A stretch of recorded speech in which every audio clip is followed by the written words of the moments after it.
so excited. What fab thing have you most been waiting for the longest time? What hero, what class, what card, what set? I got pirates. Maybe you'll get this too. Start us off, TCG Talk. My number one was Necro, and then it didn't go the way I thought planned. So my one, don't like Necro at all, even though that was literally my number one weird one. No, for me, I'm not gonna get points to this, but it's where I'm at. I want Huntsman support. Please, Brian Gottlieb, if you watch this clip, for the love of God. Brian said on the Fresh and Buds podcast, every set he tries to convince them to bring contract support back into the game, and he's going to keep doing it. Brian, keep doing it. I already put on Twitter that I will literally do. If I top eight a battle hardened with Huntsman, they are required to make contract support, and that's now my mission in life. So give me more Huntsman support. I don't think. Hello everyone, welcome to another episode of TCG Talk, back today with another video. And as you just saw in the clip before this, our prayers were answered. This is an exciting video today. We're going to be talking about an Arachne Huntsman spoiler card that's going to be coming out in the Super Slam set in the expansion slot. Kind of give my general thoughts on the card, some key explanation points of the card, like what does it do for Huntsman? Does it elevate the deck status at all? What does it change about deck construction? All that stuff. I'm going to try to give you a good conversational flow so you can kind of get some insights on my general thoughts on the card. But if you're new to the channel, welcome. Thank you so much for stopping by. Hopefully you enjoy your stay. If you're a long-standing supporter, thank you so much as always. Feel free to check out the Discord down below, as well as the channel membership and the creator worksheet, and we will get right into it. So I'm going to bring it up here so it's a little bit closer for you, and then we'll kind of go. I have a little slideshow for you to go card by card. I had to sit for like an hour or so and just collect my thoughts. One, because I was so excited. This card came out. I was driving back home from my parents' house. We were visiting family. I saw the card, and Reagan my fiance was in the car behind me because we drove separate because we were transporting our animals. And I literally called her and was like, "Oh my gosh, they announced the Huntsman card. I have to stop. I have to get home quick." So almost stopped the car, called my fiance. That's how excited I was. So I got home, been in the Purple Discord and other chats, just raving about the card. And then finally I sat down, calm myself down, and try to think of some good talking points for you so I'm not just rambling for the next 20 minutes and don't actually give you good information. So the first thing I want to talk about is, one, we're going to read the card, and then I'm going to talk about some key explanation points. So this is a blue defense reaction that blocks for 4. It costs 3 to play the defense reaction, so it is costly, called Hunter or Hunted. When this defends, name a card. The attacking hero reveals the top card of their deck. If it's a named card, banish it. Search their hand, deck, and arsenal for up to 3 cards with the name with that name and banish them, then they shuffle. This also has contract. While this is defending, you are contracted to banish opponent's cards with the chosen name. Whenever you complete this contract, create a silver token. So a couple key things. One, this triggers on Arachne Huntsman's ability. So this is not an Arachne specialization, but they will utilize it the best because you play defense reactions, right? You don't, when you block with cards, you're not playing the block cards, right? You're just blocking with them. But when you play a defense reaction, you're actually playing the card. Just like with Riptide, when he plays a defense reaction, he's able to activate Riptide's ability. So this is very important when it comes to Arachne Huntsman specifically, because whenever you play a card with contract, you may look at the top card of your opponent's deck. You may put it on the bottom if you so choose. So when you play this defense reaction, before you name a card, you're going to be able to trigger Arachne on the stack, look at the top card of the deck, and know what card it is, so that way you always get the name right. So unless you randomly bottom the card for whatever reason, this will always auto trigger with Arachne Huntsman. Even though this can be played in other decks, it's going to be used best with Huntsman, specifically because of the Huntsman hero ability. That's why it costs 3, because it's extremely powerful, right? At its peak, because of the way it reads, and we'll go back here really fast, it's above me, but I want to make sure you can read this properly. It says, reveal the top card of their deck if it's the name card that you named. So let's say you're playing against a Kasai. You defend with this as a defense reaction, trigger Arachne, look at the top card of their deck, you see Blade Runner. Then you put it back down, name Blade Runner, banish the top card of their deck, it is Blade Runner. So now you can search for 3 additional cards with the name Blade Runner in their hand, arsenal, or deck. So it has potential for hand disruption and arsenal disruption, as well as deck disruption. So at best, you are going to banish 4 cards because you're going to banish the top card of the deck, and you're also going to banish 3 additional cards from deck, hand, or arsenal. So the ceiling of this card is banish 4 cards, make 4 silver because they all have the same name, and then also block 4. That is the ceiling of this card. So in a perfect Christmas Land world, this card played 3 times of a playset over the course of a game. You are banishing, if you hit perfect every time, which isn't always going to be feasible if ever, but you could technically, as the thumbnail suggests, banish 12 cards, make 12 silver, and block for 12 with a card, which is pretty insane. It opens up a lot of things, and it's why the card costs 3, because the ceiling of this card is very, very impactful. Now, it can be played in other assassins, like Nu. I think Nu is really the only other hero I think that can play this. You are still guessing off the top of the deck. However, you're able to transcend off of this card, banish the top card of the deck, and potentially even banish more. And if you get a little lucky, you could get some really good value. But this is a Huntsman card through and through. So what does this do for Huntsman, and does it elevate the deck's status? The first thing I think where my head went is it immediately helps matchups like Guardian and Warrior. Typically, Huntsman has struggled a lot into Guardian. I think the only Guardian that I'm okay playing against really is Valda, because Valda is a little bit more aggressive. At least the Valda matches I've played only on Talishar, to be frank, but still I've been able to close out some wins. But if you're playing against like a Bravo or a Victor, it's very, very hard. You have to play perfectly and also get a little lucky with some pitch attack surgicals. Then decks like Kasai, specifically, or really any dual wielding warrior, can be a little bit difficult. Dorinthia is not as bad, but any Hatchets build, any Kasai build has also been very difficult for Huntsman. So this kind of changes that a little bit on its head, because what it allows you to do is potentially get rid of just get rid of cards out of their deck. A lot of times in the Kasai matchup, in the Victor matchup, Bravo, Hatchet Dory, any deck like that's able to block you very, very well, the game typically goes down to like a fatigue state if no one high rolls ish, right? So a lot of times you get to like single digit cards. Well, against like Kasai, for example, if I see Blade Runner on top the first time, and then, the second time I see Blood on Our Hands or something like that, or even not even Blood on Our Hands, that's high rolling. We'll talk about that in a second. But like a Blade Runner, or like any card that's going to have multiple copies, like a Sharpened Steel, or like Outland Skirmish would be another good example, that they normally run 6 of those potentially.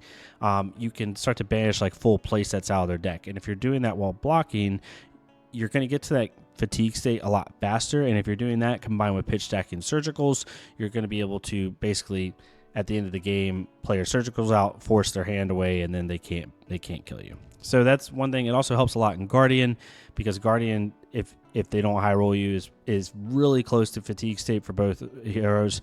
So I think it does shore up those a lot. The other thing that it does is it gives Huntsman the ability to have high roll potential. Like, there's going to be games where like you're playing against a Gravy, and you turn 1 or turn 2 play that defense reaction, and you see Golden Tipple on top. You name Golden Tipple, and you're able to take away an entire playset of Golden Tipples out of the deck on top of the one off the top of the deck, removing 4 Tipples, and then you make 4 silver, and you're banishing 4 cards all while blocking 4, which is pretty nuts, right? It helps you be able to play to that fatigue state more, while also getting rid of a power card. Another example is a Blood Rush Bellow. If you're playing against KO and you see a Blood Rush Bellow early in the game off one of these, like, you're just going to fatigue the KO at that point, unless they have like insane cast bonus turns, but most part you're probably done. Cards like Max Velocity and Dio, like if you see a Max Velocity off of this, it really helps you to have these random high roll potentials where you just snipe a power card from their entire deck, which is normally what you want to do with like Bonds of Agony if it hits perfectly. But in this one, like, they're not really going to have a choice unless they have some way to sink it or do something crazy. But typically once the card starts resolving, they're not going to be able to play something at instant speed on top of it, right? It has to resolve. They're going to have to play it before you look at the top card and before you name it and do all that stuff. So it gives Huntsman a high roll fatigue potential, which is pretty funny. The one thing about this that it does not do for Huntsman is I don't think it necessarily fixes the Gravy matchup. Now, in my opinion, the Gravy matchup, from what little I've played it, is not unwinnable. It's not like Dromai level bad, where it's just like you sit across from the deck and you're like, okay, unless you epically F up, I'm not winning this. I think it's like if I had to give an arbitrary percentage, it's like 35-65, 30-70. This allows you to play to that fatigue state a lot more, though. If you have some go again in the deck, you really dedicate some sideboard slots, and then you play a card like this, being able to like potentially get rid of their tipples. Maybe you get rid of all their chums if they can't like activate Gravy and get off the top of the deck, whatever the case may be, and you start resolving. This could really help the Gravy matchup a little bit, but it doesn't necessarily fix board state as a whole because it increases the fatigue angle more so than the ability to deal with a board state. Also, and these are more personal things, like what does this change about the deck construction? Now, everyone constructs their Huntsman decks a little bit differently. I'm going based off how I have built the deck. The first thing is you can get the nasty stealth attacks out of the deck if you so choose. I don't like having stealth attacks in Huntsman. I have been forced to run them due to the Huntsman's power level and trying to have something, but now you can really play into the heavy contract fatigue game plan, utilize cards like Gravenclaw, which we'll talk about here in a second, and really just play into what Huntsman's like personal, like what I think Huntsman personally was designed to be, which is a contract hero. And that's another side note thing that's both relevant to the Huntsman card but also to Super Slam in general.